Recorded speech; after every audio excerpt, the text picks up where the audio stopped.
On today's City Beat, we catch up with Hong Kong director Dante Lam and check out his newest film, To the Fore. Let's head to New York City and celebrate 150 years of Alice in Wonderland. We check out some Hollywood horror at the Museum of Death.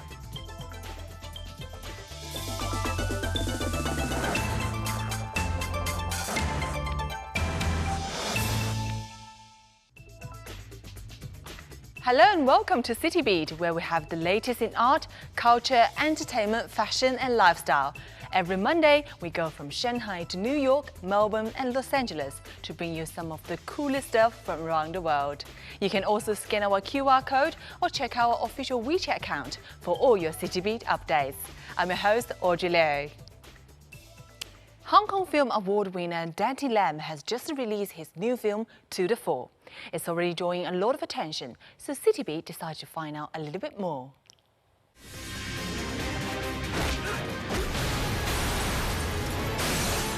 Since 1997, Hong Kong director Dante Lam has put out 25 films, constantly striving for excellence. 当然想每一个电影都有自己一种突破嘛，突破自己。 尽量可以去磨练一下自己。 Famous for creating the iconic style of Hong Kong gangster films, he's risen to enormous success, bringing with him the likes of actor Nick John and Nicholas Tse. 谢霆锋。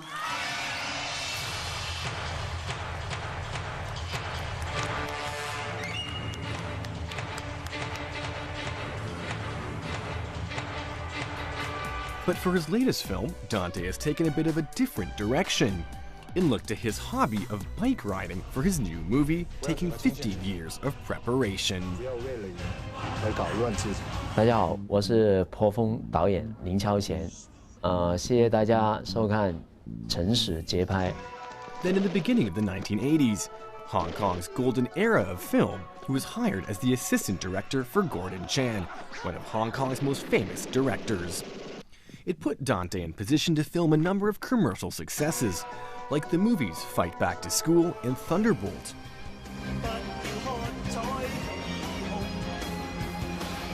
Then in 1998, the gangster film Beast Cops took home 4 major awards at the Hong Kong Film Awards, cementing both Gordon Chan's and Dante Lam's position in the industry. It also put Dante in a great place to learn from Gordon, one of Hong Kong's finest. 他当然对我有影响，我在他身上确实可以说是最多的就是他那种精神。我觉得他对电影，对怎么去看电影一种精神是我很欣赏的，所以他应该是我一种精神上的一个师傅。伸下頭張 Sir，Sam，Sir。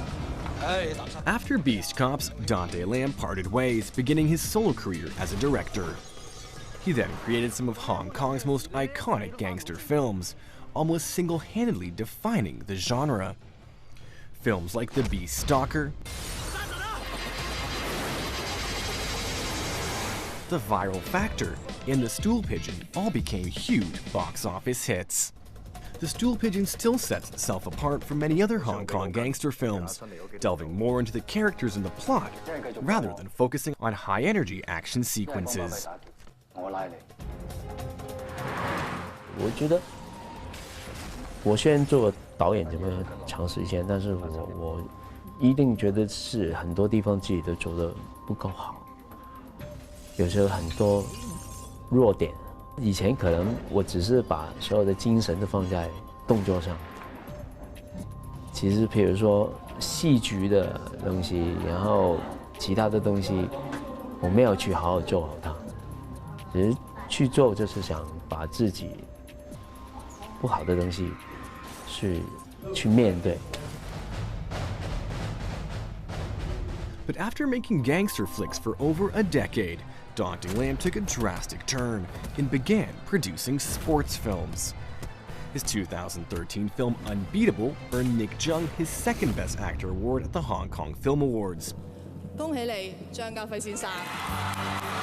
張家輝，今次繼《證人》之後，第2次奪得金像獎最佳男主角殊榮。Now he's releasing his newest film, To the Fore, based on the challenges of winning a massive bicycle marathon. 下一场比赛你就要开始习惯输了。我好像已经听了好久，你打算什么时候实现呢？也是另外一种动作片。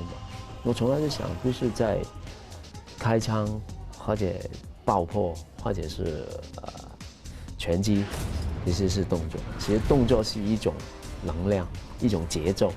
所以我一直都很想把在动作上的一些东西放到，不是在动作电影里面，但是在我心里面看《破风》，其实它也是一个动作电影。我是觉得导演是我的偶像，因为我记得我第一次去香港，跟导演探讨这个戏的时候，导演就跟我说，他10年前就想拍这个戏了，但当时有很多技术啊，很多方面达不到，但他的要求很高，所以他这样的一个梦想，在他心里一直埋藏了10年，所以我觉得人因梦想而伟大。开车 ，Action！ 导演是一个非常热血的、非常筋肉人的单车爱好者，然后呢，拍起来非常的认真，然后呢，把我们炸得很干。我觉得从前边走好，然后在中间再前面穿一个。Part of Dante Lam's success as a director is the immense pressure he places on his actors. He puts them through vigorous training in order to fully immerse them in the role. For Unbeatable, he put both actors Eddie Peng and Nick Chung through 4 months of extensive exercise to achieve the right physique for the part. 其实我很喜欢拍运动题材，因为我自己在拍的时候，我也感觉到一个团队的正能量，因为大家都知道要做这件事情是很难，他们付出的努力是不是在一般的电影可以相比的？因为你拍动作片，你拍打，你可以有替身，你可以换位置，怎么去节奏，你可以去调，但是拍自行车就是你骑不到就拍不了。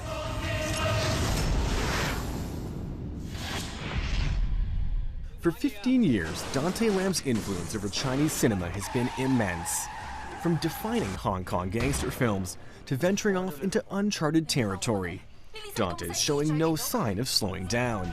And his latest film is shaping up to be yet another box office hit. And for his next movie, he'll be going back to his roots with a bit more action, for a true story set on the Mekong River.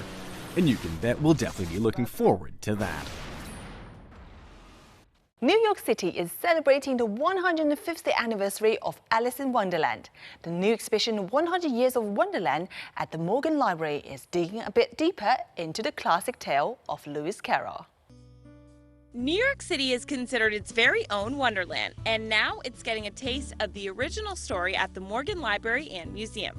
Alice 150 Years of Wonderland looks at the evolution of Lewis Carroll's classic tale through original drawings and letters, rare editions, vintage photographs, and film. This is the first time in 30 years that the original manuscript will travel from the British Library to New York, in honor of its first publication in 1865. It's joined by the Morgan's own extensive collection of drawings and colored proofs done by Carroll. This exhibition tells the story of how Alice in Wonderland came to be, starting from the very first day when it was first told totally spontaneously, how it was written down into a manuscript, and then finally published in the book that we know today. Before it became a literary classic, Alice in Wonderland started out as a fun afternoon story. Lewis Carroll told the story to Alice Little and her 2 sisters on a boating trip on the Thames River. Fascinated by the enchanting tale, Alice begged Carroll for a written copy, and the rest is history. Here we have the real Alice, Alice Little, the girl for whom the story was first told. While Alice's character in the book is different from the real Alice, Carroll infused his muse into the written copy. So he cut out another print of this photograph and pasted it over his drawing, That's how he presented it to Alice, and she had the manuscript for most of her life and never knew that there was a drawing of her underneath. This was only discovered in the 1970s. First, Carolyn shows me where it all began, Carol's gift to Alice. So this is the original manuscript of Alice's Adventures, which you can see is written out and illustrated by Lewis Carroll himself. And it's illustrated throughout with 37 of his own pen and ink drawings. And what lovely handwriting Mr. Carroll had. It's beautiful, and this is a presentation manuscript, so it was made as a gift, which is one reason why his handwriting is so perfect here. While the book was a hit for Alice, it didn't survive its first publication. Carroll published it, but soon recalled it after the illustrator expressed his unhappiness with the drawings. Little did they know, it was the beginning of the literary adventure. So this is a copy of the very, very scarce first printing of the book. There are only about 20 copies of this that survive. When Carroll decided to republish the book, he commissioned one of the most important illustrators of the day, John Tenniel, to bring his magical characters to life. And what we're looking at here is Tenniel's original drawing of the White Rabbit, together with some sketches of Alice in the margin as well, and some pen trials here.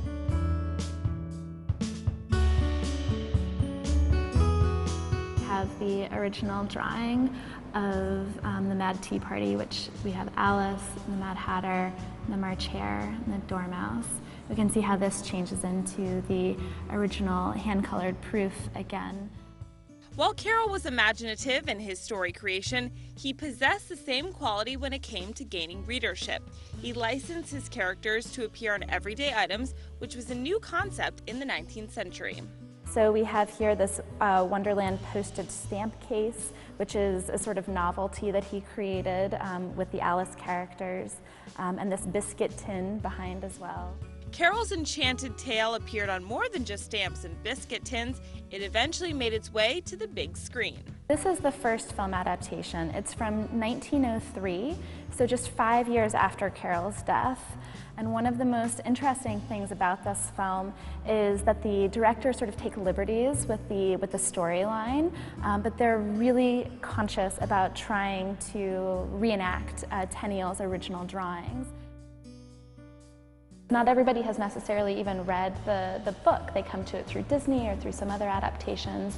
So wanting to get closer to this story and learning about its development and how it has such cultural relevance still today.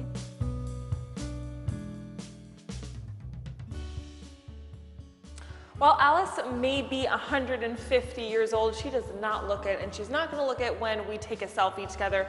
Lots of museums are integrating this into their exhibitions, and so, Alice, here we go.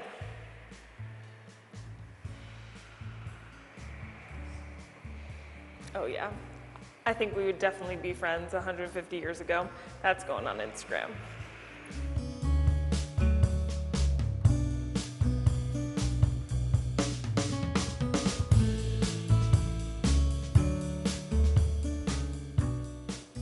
Whether you're checking out the exhibition on screen or you're doing it in the classic book, it just goes to show that childhood and creativity never go out of style. Reporting from New York, I'm Christy Clements. Now it's time for a short break, but when we come back, things get a bit grim at Hollywood's Museum of Death.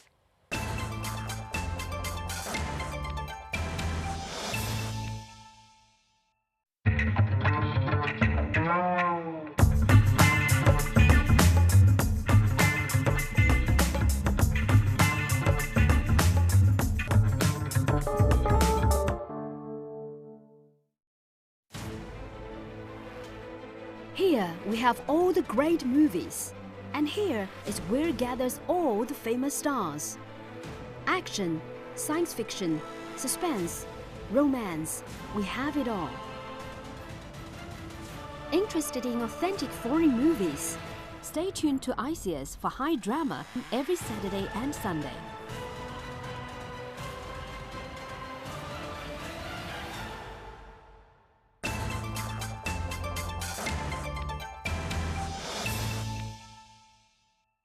Hollywood has always had a dread fascination with horror, putting out some pretty scary movies. But for an up-close look at all things grim and frightening, we're off to Hollywood's Museum of Death. For today, we'll probably be very serious and horrified because we are entering a place displaying everything related to death.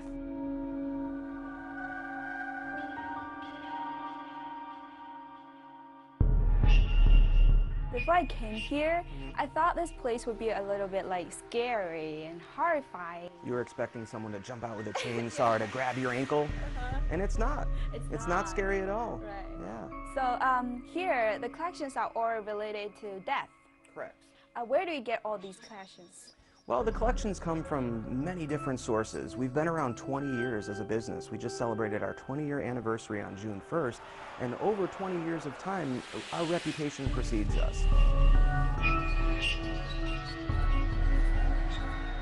We get contacted quite a bit from private collectors, people who maybe ran a funeral home or a mortuary, maybe the family was in a business, and people say, oh, the Museum of Death might be interested in this item, object, or collection, and we get a phone call or we get an email. But then again, we also go out to estate sales, yard sales, garage sales. Everyone has a skeleton in their closet, and sometimes that is literally true. It's interesting, and you know, a lot of it is a part of American history that we just don't really see anymore. Everybody dies, right? It's a fascinating part of life that some people choose to ignore or turn a blind eye to, but it's really fascinating once you delve into it and kind of explore some of the different facets and avenues.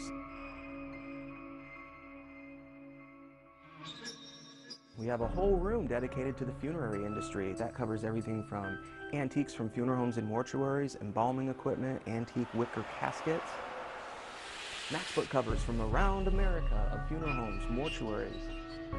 The Museum of Death also features a varied skull collection, both human and animals. So from the tiniest creatures to humans and bigger.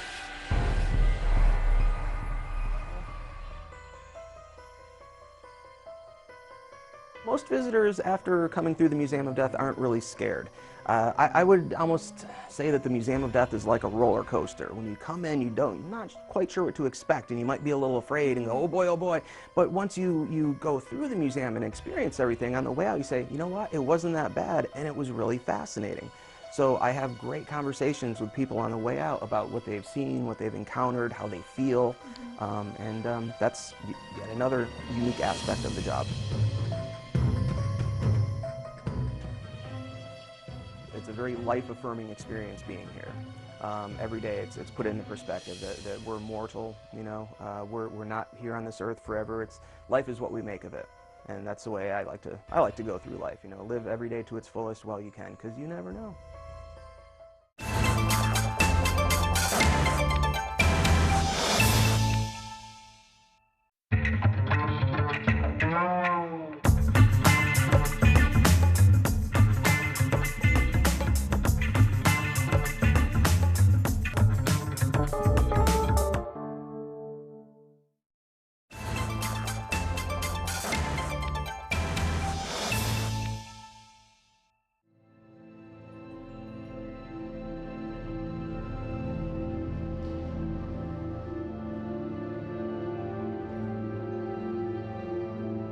When you close your eyes and listen to the music, what images come to mind?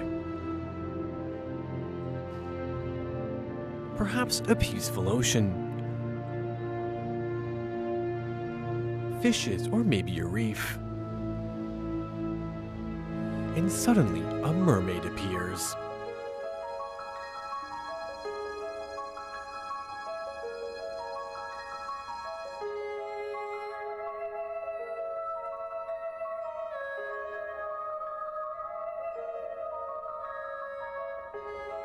Without the music, the footage would seem a little bit strange.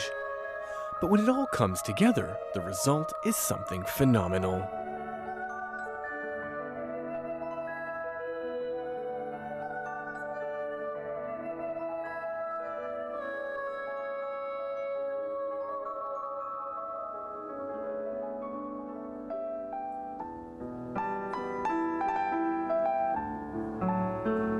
The music itself was created by Mark Chait, a famous Hollywood composer.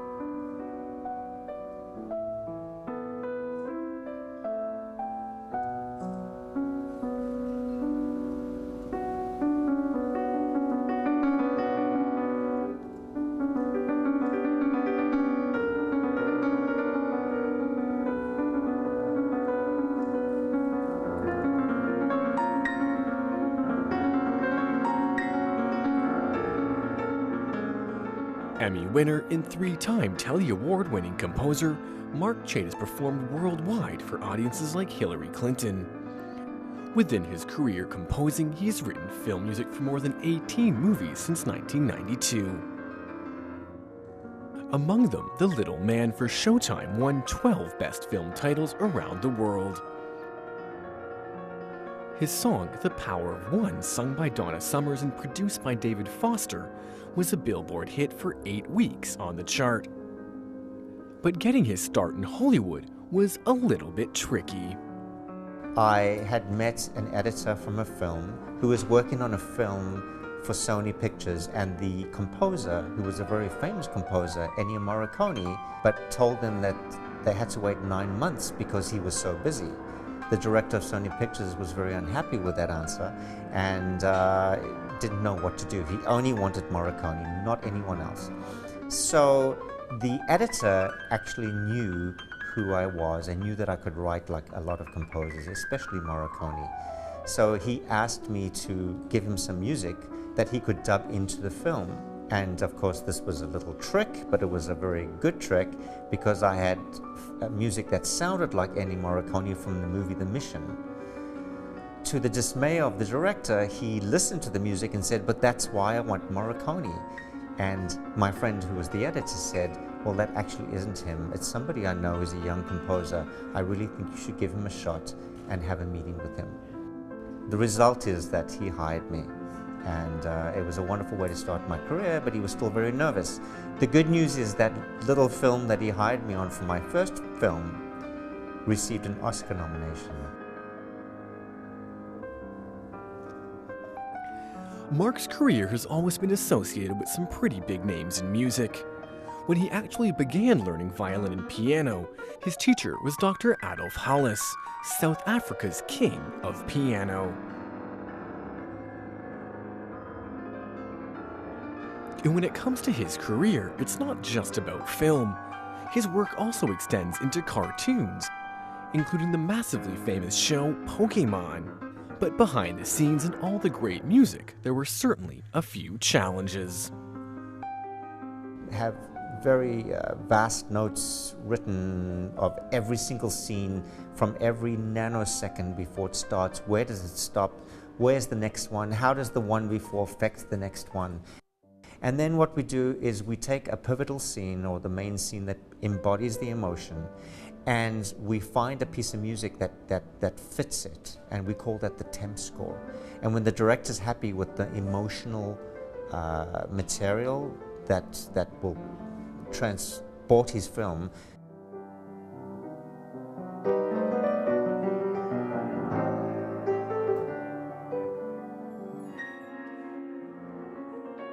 Mark recently launched Studio Chite in Shanghai in order to contribute to China's film industry. Now, most recently, Mark has been invited by the mayor of Shanghai to write the soundtrack for Shanghai in 2015. Needless to say, we're very curious to see what he'll come up with when Shanghai becomes the inspiration.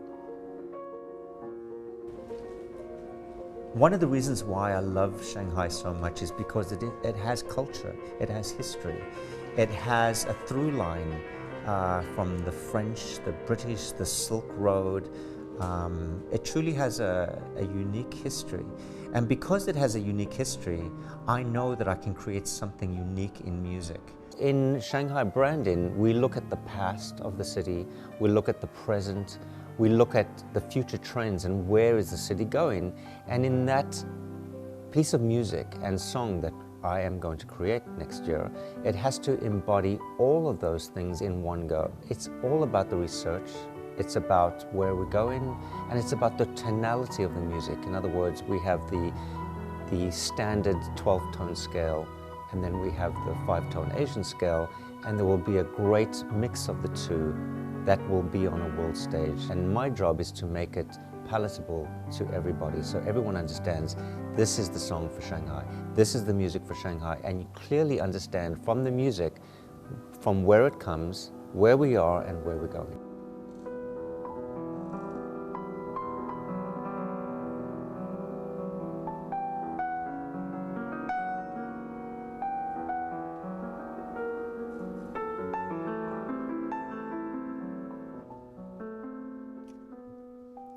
composers like Mark Chater have done some phenomenal work. However, they still remain slightly unknown. Most of what they do happens behind the scenes and far from the spotlight. But nevertheless, their contributions to film, television, and music remain substantial. So next time you're watching a movie or you hear a jingle you think is pretty cool, remember there's someone like Mark Chater in the studio making movie magic.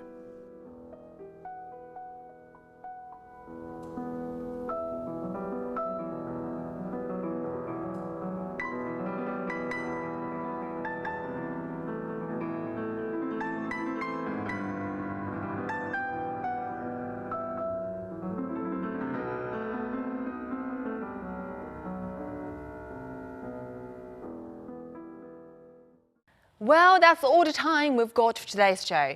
But join us next time when we see how reality TV is making its way to the big screen.